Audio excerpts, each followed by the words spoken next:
there, YouTube. I wanted to give a quick update video. I was out doing a run just a little bit ago and got to thinking about a Batrep I just did on Monday. And this is one that the big Beastmen versus Bretonnian, the battle went pretty well. But it's funny, as a consumer of Batreps, you kind of take a lot of things for granted. That, or maybe I'm just a moron when it comes to making Batreps, because there's a number of things that happened or failed to happen during the recording of the Batrep. The only in hindsight, do you recognize just how much work can go into making one?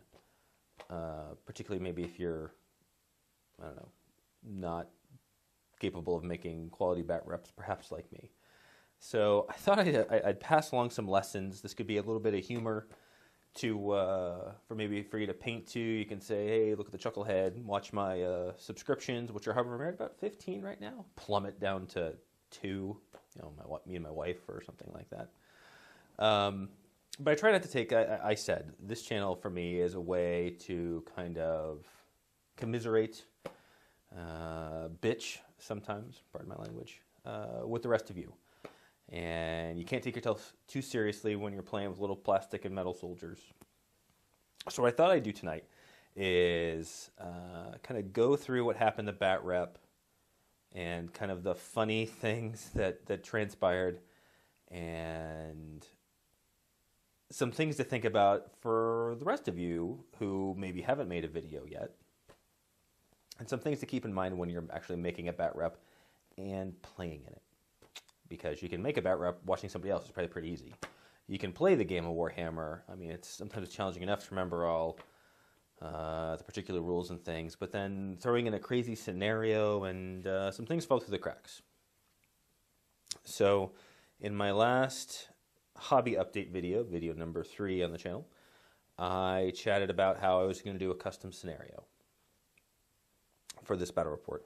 And I went, and here, this review will follow, but I used the old Warhammer Generals Compendium, and I kind of went through it, and then, so my buddy and I were going to play 3,000 points. I as Bretonnian, he as Beastmen, 2 high, you know, completely OP, cheesy armies. And so I thought I'd do something a little different, and what I said in the video was I'm going to combine 2 environmental scenarios. So, because I didn't think them by themselves were kind of interesting enough. And I'm going to talk a little bit about the battle report now, and I'm going to put a question at the end, but you can, if you're eager right now and you're just super excited about what's going to happen, you can't wait, put in the comment section below whether or not you'd like me to show the battle report, because I think it was a good battle. I know I had fun. There's a couple rules mistakes that were mostly my fault. And it's just one of those things. I'm not a professional player. I don't get to play all the time. I don't get to play that often. This is what happens when you don't get to play as frequently as some of my colleagues do. And maybe the interwebs are going to jump all over me for, you did this wrong or that wrong. I mean, we still had fun. I don't think it was a game-breaking decision. You know, I didn't get to say, I always hit on 2s or something like that. But there were a couple of mistakes.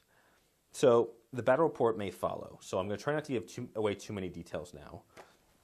Suffice it to say, I picked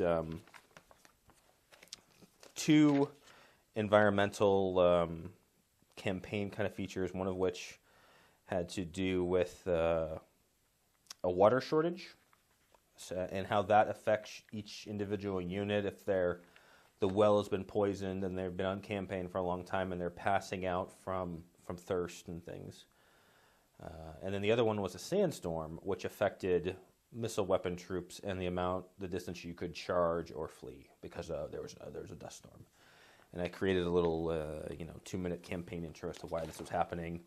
I have a rather verdant green Realm of Battle board that doesn't necessarily lend itself well to a deserty campaign, but I just made up something to deal with it.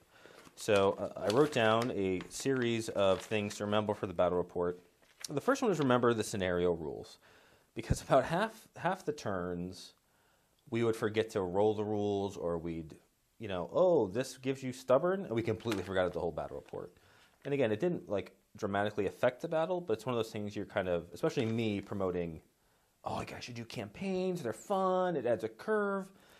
You know, maybe I'm still kind of in the minor leagues, you know, the JV team, Wargamer, that you can't throw too much at me because I barely got the game down. and as you'll see, I don't even have that down completely. So try to remember the scenario rules as you're going through. I need to remember the scenario rules as you're going through the game, because we'd go by a turn and be like, ah, damn it, we forgot to do your dying of thirst roll. And so that one I think is that's more common. People forget about secondary objectives. They get too focused in the game and forget the peripheral things. So that one's a little bit more excusable. The next one, though, this one is just me just pulling a boneheaded move. In a given scenario, you should really try to deploy your army appropriately. And that should be no fooling, Sherlock. You know, brilliant observation there, Brown. Yes, I agree. That's not like a gigantic eureka moment. And yet somehow I found myself, as I was deploying, completely forgetting about the part of the scenario was ranges for shooting attacks were halved. And I had 2 trebuchets, which have a killer range. I could pretty much put them anywhere on the board and it'll reach where it needs to go, or reach something that I can hit. So I had one kind of deployed centrally, well, on the edge of the flank, but kind of closer to the middle of the table. And then the other one way on the corner, because I knew he likes to have chariots, and he had harpies in his list and some other flying things. 2 jabber scythes. Clearly, we were playing, you know, go for the throat power lists. And I stuck a unit of bowmen and a trebuchet way out on the corner. So you know what? I know why.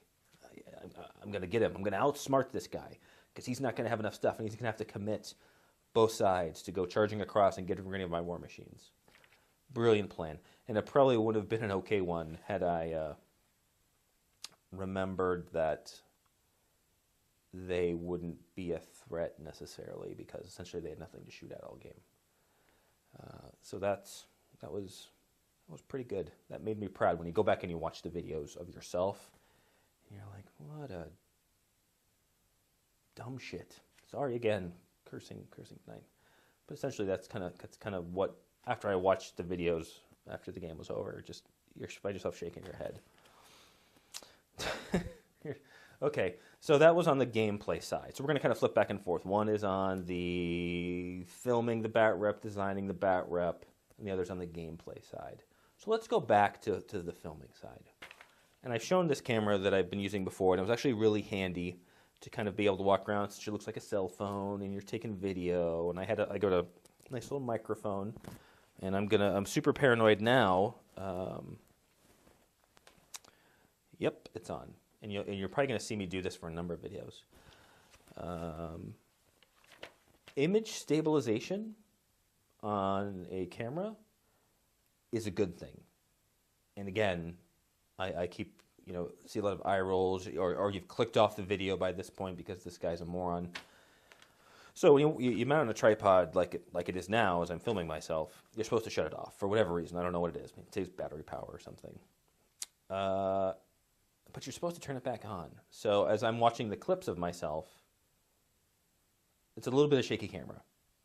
And I really hate watching Batreps where other people have shaky camera syndrome. You feel like you're getting seasick. So I was very deliberate, like, okay, now we're going to move carefully across the board. Oh, wait, I have to go back. Oh, brace yourself. Here we go. And so go back the other direction, very careful.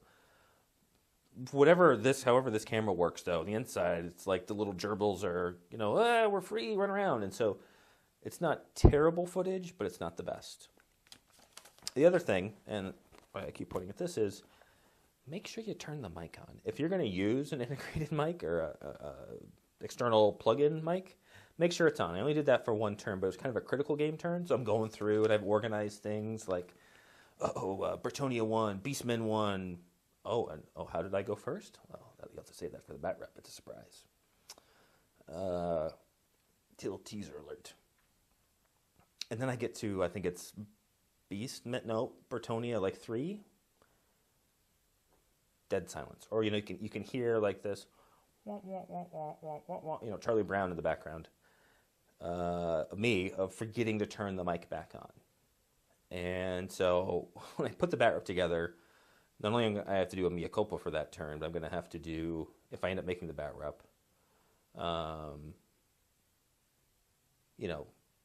annotations in the videos or something along those lines. So again, it's more like embarrassment when you're making the battle report.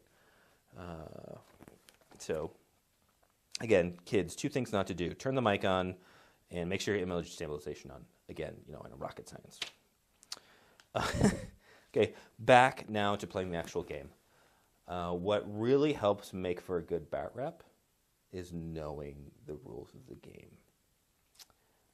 And when you're kind of confronted with your own stupid rule mistakes, really humbling. So for what, and I could see how it happened now, and I reviewed the rules, but for whatever reason, at the end of the game, and this game had been going on for a long time for reasons I'll get into later. It was getting late in the day. I'm making excuses, but that's the only thing I can come up with. I somehow was convinced. So I had a unit, I had a lance going into what remained of a gore unit, and it just caught the edge. And I thought, because it's not like the units were like this, it was kind of like, they barely clipped. So that, I shouldn't block my face, like this. And so I thought, okay, well, you would flee center to center, and so you wouldn't go necessarily straight back. You would kind of go at an angle. You kind of flee away from the unit, like the center of gravity. I'm going to go little Clausewitz for people, the center of gravity. Schwerpunkt. I was convinced of this, and my opponent, who's a good guy, was like, okay. I think he probably knew the rule. I was just completely, ridiculously wrong. Now, what ended up happening was, and I went back and I'm like, where did I see that? Clearly that's wrong. You flee straight back. And I wasn't doing it for any advantage or anything. That's just how I thought the rule was played. And you think I played enough games to know that, like how to flee. You've lost, go straight away. In hindsight, again, hindsight is 20/20. So when you flee, when a unit charges and you flee, that's when you do center. You pivot and do center of the other unit, and that's the direction you flee. So I switched up the 2 rules. I think that was the really big thing that I got wrong. But it's just like rolling D8s for combat instead of D6s. So it's very humiliating when you're putting these together, and like I'm enjoying watching the battle, but then something comes up and you just cringe. You're like, son of a bitch. This is a good one, and I think we might have been a little bit thrown off. We had to pause the game. I had to go pick up my son from school and drop him off at a friend's house. And my opponent drove me there because my wife was out of town. Keeping track of game turns. So this particular scenario, 6 turns, right? Typical normal Warhammer game, 6 turns. And I knew things were, we had the little, where is it? Do I have one on my desk? Did I put it away? All right, the big semi-translucent dice cube that the GW sells dice in, that you can just put on a terrain feature in your turn every turn, and that's how you keep track of the turns. Yeah, we ended up playing almost 9 turns. And part of it was there was a break in the middle because we had to go get my son. I think we forgot where we were, and maybe we just got in the game too much because I took this camera and I put it in, and after, there's just a ridiculous number of clips. And I did an overview, I did army setup, magic for each side, and then a video at the end of each turn. I got a ridiculous number of clips. What's going on? I'm trying to put it together. Yeah, we played 7.5 turns. So a full 7 turns and then into half of the 8th when we finally called the game. Probably what we thought was the end of turn 6. No. And, I don't know if my opponent realized it either, or, as well. It was just, humoring the chucklehead with the camera there. who kept forgetting that, was playing with his mic the whole time. Get out of the gutter. Yeah, so we ended up playing 8.5 turns. The other thing, this is a pro tip.